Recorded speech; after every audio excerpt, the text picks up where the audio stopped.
Hey everyone, so One Piece chapter 1043 just came out, and this was a phenomenal chapter. This was undoubtedly, I think, my favorite chapter in the raid. And honestly, you could actually probably remove that last page, even without those last couple panels of Luffy transforming, reawakening as Joy Boy, whatever it was. Even if we ignored that, right? Even if we ignored that crazy development, this would still be my favorite chapter in the raid. Reason being, and I know I'm probably going to get some heat for this, but this is how I feel, this was the first chapter where I felt that there was genuine dramatic tension there. Reason being that this was the first chapter where the Alliance did not act like it is obvious that they are going to win the war. And that is really what it means to have dramatic tension, when you don't think it is obvious that you are going to win. So I love this chapter, regardless of the Luffy Joy Boy developments, but of course that spawns a whole new section of discussion. I'm just going to say it right here, which is that I have separate videos really coming out over the next week discussing that moment, right? I'm going to talk about it a little bit at the end of this discussion, but really the ramifications of Luffy potentially reawakening, potentially reincarnation, right? So we need to discuss that. Even if that's not confirmed what it is, we have to at least discuss the meaning of if Luffy were to be a reincarnation of Joy Boy. And a few days ago, I actually released a video talking about Luffy as, potentially the chosen one, what One Piece seems to be shaping into and stuff. Well, now that he's actually being called straight up Joy Boy by Zunisha, whatever that means, no matter how you spin it, it does seem like Destiny is undeniably playing a huge role, bigger than ever before in this late stage of One Piece.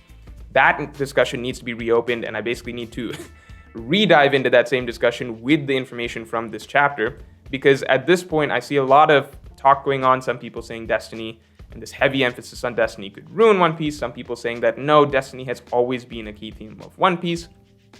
And I feel like there's a lot that's being left out of this whole discussion, because what really matters more so at the end of the day is, yes, even if Destiny has been a key theme of One Piece, we have to talk about how does it work? How is it coherent with all of the other themes that are important in One Piece, right? What does this really mean for the story in general? So those are separate videos coming out over the course of the next week. I'm very excited for those videos. Hope you guys are as well. This chapter, let me just talk about the characters and what we saw, right? So first of all, rest in peace, that CP0 guy. Although I think, to be honest, Kinemon tanked that same hit. I think that guy might be perfectly fine. The Kaido was really mad. He was mad this time. But, it's One Piece. I think it would be a good route for setting up maybe Lucci to become the next head of CP0 or something if that guy died. The fact that the other CP0 agent did seem to pay some respect or acknowledge that, my boss is probably dead at this point, that might mean something, might not mean something. It's One Piece, right? So I'm going to ignore that CP0 guy, right? He got what he knew was coming to him. Kaido. Few interesting things about Kaido in this chapter. So in general, Kaido has been referencing the last couple times that he's knocked Luffy out. Not the time that he threw Luffy off the roof, but earlier during the battle with all of the other supernovas on the roof, and obviously at the end of Act 1, Kaido's been talking about how he wants to extinguish the light in Luffy's eyes. That's really what Kaido wants to do. He wants to crush Luffy's spirit. He wants to extinguish the light in Luffy's eyes.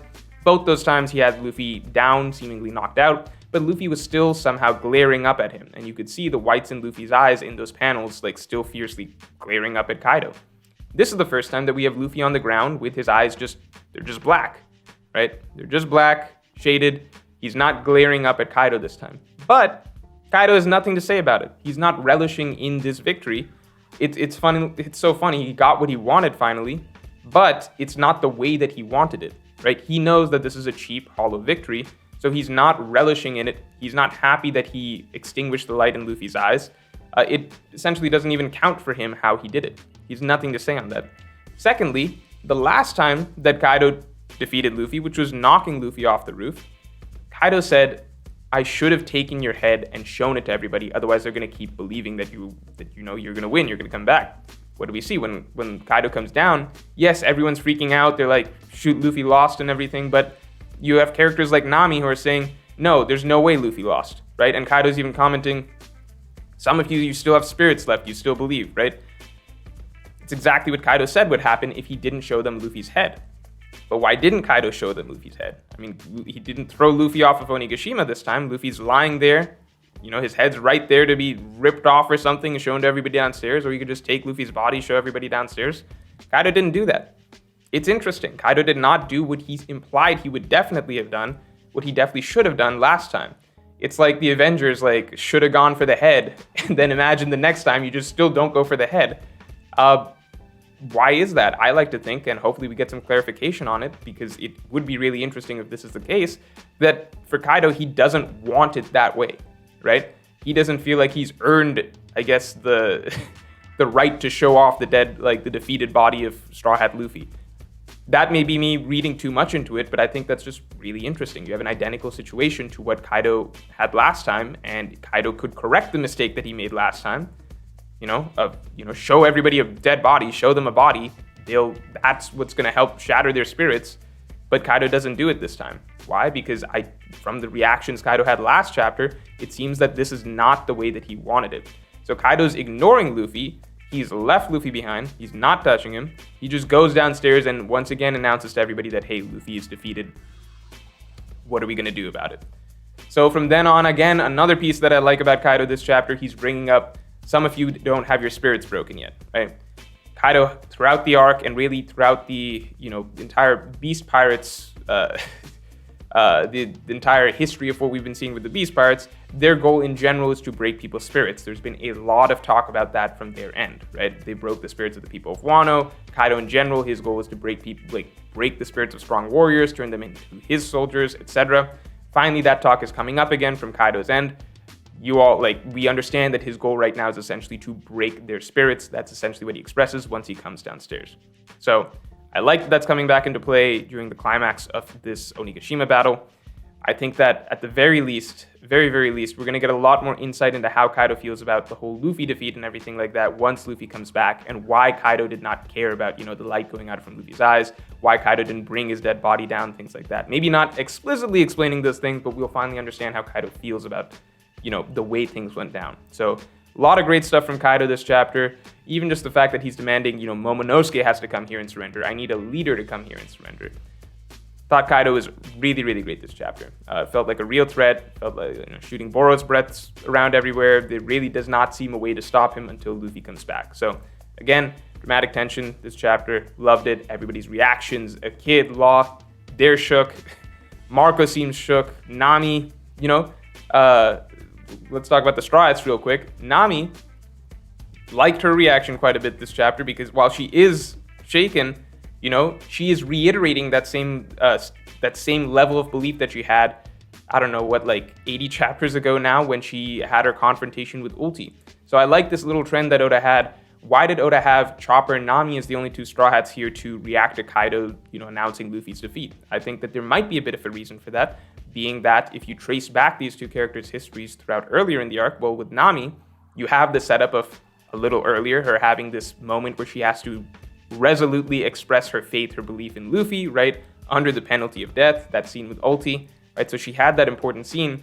That plays into this, what's happening right now, where, okay, now Kaido himself is telling you Luffy is defeated, and in front of an even bigger, more imposing villain, right, who is telling her that, hey, your captain is literally dead. Forget being Pirate King, he's literally dead right now. She's once again having to step up in an even bigger way. It's basically following up on or playing off of the previous setup that we had with her character, right? So it's following this little trend of Nami having to show her faith in Luffy again and again. So I like that. Chopper is a little bit of more of an interesting case because so far each time that Luffy has been defeated, post Act 1, after Luffy got thrown off the roof, and just now, the first Straw Hat that Oda has gone to each time as sort of a mouthpiece for giving, for giving a statement or, expression on what that means, is Chopper. Okay, so first time, right, Luffy defeated by Kaido. All the other Straw Hats are going, ha, ha, ha. First character that Oda goes to actually give a statement on it is Chopper, with Chopper saying, Luffy's spirit won't break that easily. Second time, Luffy gets thrown off the roof. First Straw Hat that Oda goes to actually give a statement on this, how does this person feel, is Chopper. And Chopper's like, okay, could it be? Could Luffy actually have been defeated? And now this time, again, Luffy defeated, Chopper hearing the news, and first Straw Hat that Oda goes to give a statement on it is Chopper, and this time Chopper's really freaking out. It's interesting to me to see if this leads somewhere, but Oda's consistently going to Chopper to be the first Straw Hat to sort of make a statement on what just happened, right? So how Chopper is reacting to each of these Luffy defeats does seem to be important to Oda in some ways, not just jumping around to, okay, maybe Frankie has something to say, maybe Robin has something to say this time. It's Chopper each time. And that might just be because Chopper's a kid, the kid of the group, but it also might be because that there's some level of growth to be had for Chopper by the end of all this, because Oda is consistently doing the same thing after each Luffy defeat.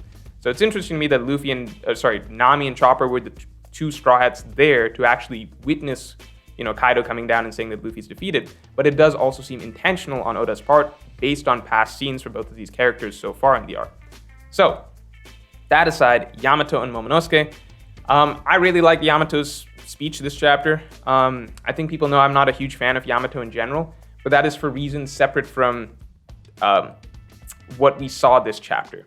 So what I mean by that is I don't dislike the fact that Yamato is a very strong-willed, determined character.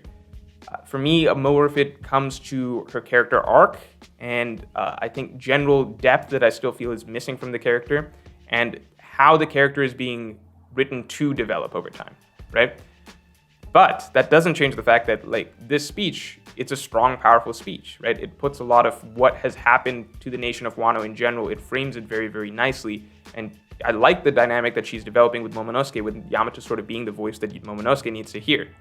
And with Momonosuke's end, we have to remember, he's 8 years old, mentally, not physically anymore, but mentally 8 years old. So even if he is acting maybe a little bit more cowardly than we would expect of, One Piece characters, right? We would expect more One Piece characters to generally be these sort of larger-than-life, really powerful, strong-willed spirits like, I'll go down fighting no matter what. Momonosuke is having a much more real, believable, relatable sort of dilemma here. And a lot of it does go down to him having to weigh what he should do as a leader, right? Should I try and save lives or should I fight? Should I try and save lives or should I fight? And what's very interesting is that it's very similar to Oden's dilemma that Oden had 20 years back. Should he have gone, rallied up the daimyo, etc., and fought against Kaido? Or should he have stayed back, pacifist, allow lives to be saved, keep everybody, protected, etc., and he held his tongue, worked essentially to humiliate himself for Orochi for 5 years, right? It's not the same type of dilemma, but if you go back to Oden and Kaido's discussion, right, their showdown, their argument, right, and what that began with, Kaido was like, Oden, you should have fought. You chose the pacifistic route. That was incorrect. Momonosuke, in a different context, with sort of different stakes and different things being balanced, is also being put into that framework of, okay, the pacifistic route, just go down quietly, or go out fighting against Kaido and see where that leads you. I don't know. I think that's Yamato's point was maybe what Oden needed to hear a long time ago, which is, hey, the same outcome is going to happen either way, but fighting gives you a chance of actually victory, right? Actually not having the worst possible scenario play out.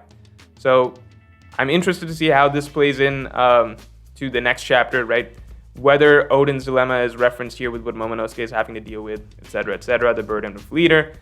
I don't know. I just really like this chapter overall because of everything that it gave so many different characters and just the tension that it infused the arc with. So, last couple panels. Luffy's reawakening as Joy Boy, Zunisha, etc. I'm not going to talk about that today.